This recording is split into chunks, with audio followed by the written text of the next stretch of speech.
Chapter first. बेटा देखो, today most probably we will try to complete this chapter.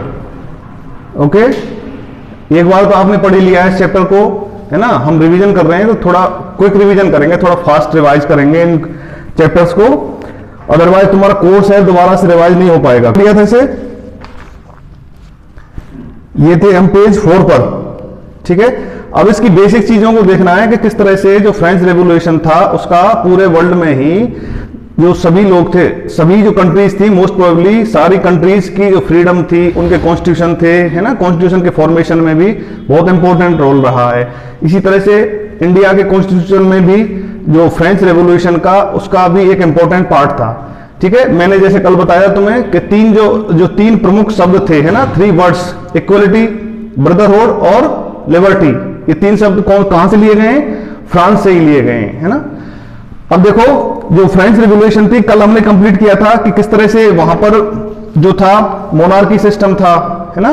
लोग वहां से परेशान थे, लोगों के पास खाने के लिए इवन ब्रेड रोटी तक भी नहीं थी, है ना। और वहां का जो सम्राट था, जो कि लुइस 16, ठीक है, जो एक कम उम्र का एक सम्राट था, है ना, उसकी एज कितनी थी? अराउंड 20 ईयर्स, ठीक है। He got married with Austrian princess, her name was Marie Antoinette, है ना। तो उसके सक्सेशन के टाइम पे क्या हुआ था? अब प्रॉब्लम ये भी थी कि एक 20 साल का नया सम्राट, जिसके समय जब उसने फ्रांस की गद्दी पे जब बैठा था, तो उस समय जो फ्रांस का जो खजाना था, ट्रेजर था, वो पूरी तरह से खाली था। क्योंकि जो एक तरह से कह सकते हैं कि जो अनावश्यक जो टैक्स थे और अनावश्यक जो लोन थे उस समय जो लगे हुए थे, उसके बाद जो फ्रांस का दरबार था, एक शाही दरबार था, उस पर अनावश्यक खर्चों की वजह से और एक लंबे समय का जो बैटल युद्ध हो रहे थे, उसकी वजह से भी फ्रांस पे फाइनेंशियल जो था डेट बहुत बढ़ गया था, है ना। और जो ट्रेजर था फ्रांस का पूरी तरह से खाली हो चुका था। उसके बाद क्या हुआ कि जो फ्रांस है, फ्रांस के सम्राट ने अमेरिकन की 13 कॉलोनीज थी, जो कि किसके अंडर में थी? ब्रिटिश के अधीन थी। उनको आजाद करने के लिए उसने अमेरिकन कॉलोनीज की हेल्प की, है ना।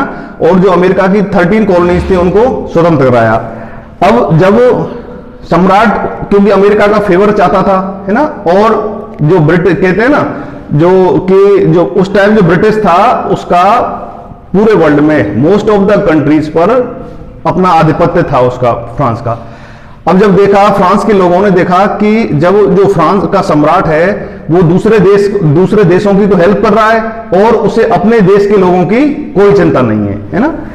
एक बार ऐसा बताते हैं, एक मिथ है कि जब एक बार जो प्रिंसेस थी, लुइस 16 की जो महारानी थी, रानी थी, वो एक बार जो नगर के भ्रमण पे निकली हुई थी, है ना, पेरिस सिटी से मैं कहीं से होकर गुजर रही थी, तो लोगों ने उससे पूछा था, लोग उसे डिमांड कर रहे थे, किसकी?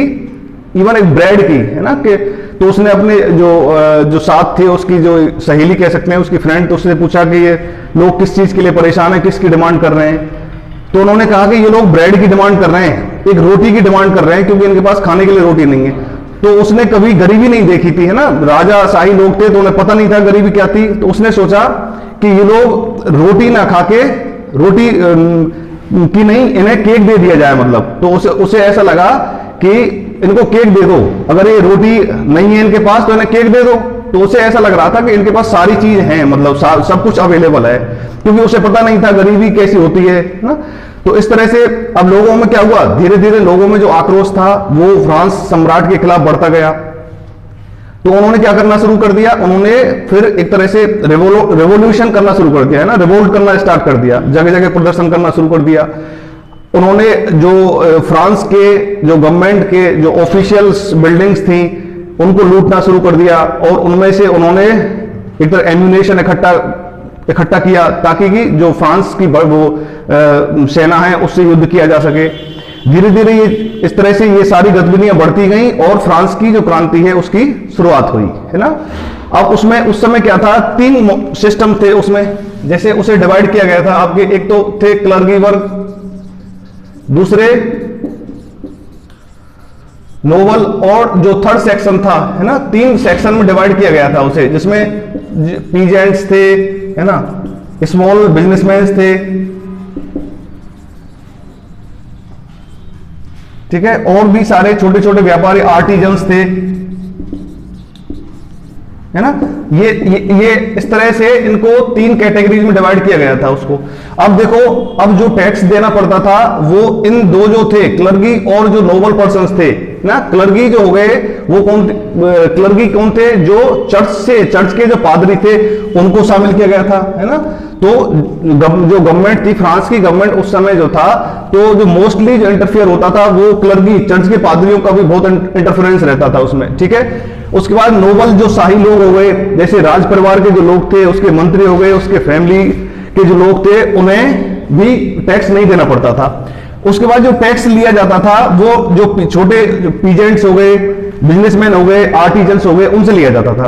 अब कंडीशन क्या थी कि 90% जो पॉपुलेशन थी वो क्या थी, वो किसान थे, ठीक है, जो खेती बाड़ी करते थे। लेकिन अब उनमें भी केवल 40% ऐसे किसान थे जिनके पास अपनी खुद की जमीन थी, है ना, और 60% जो लोग थे वो जो जमीन थी वो या तो नोबल्स की थी या क्लर्गी थी, या तो वो चर्च के अंडर में थी या फिर वो शाही लोगों के अधीन होती थी।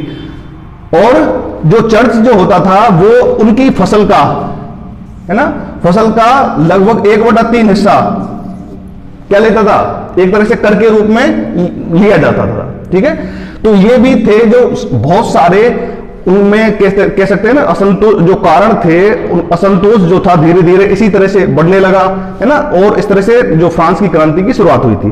तो अब देखो, जो कर लगाए गए थे, है ना, क्लर्गी हो गई, नोबलिटी हो गई, ये स्टेट हो गए इनको, है ना, ये तो फर्स्ट स्टेट हो गई।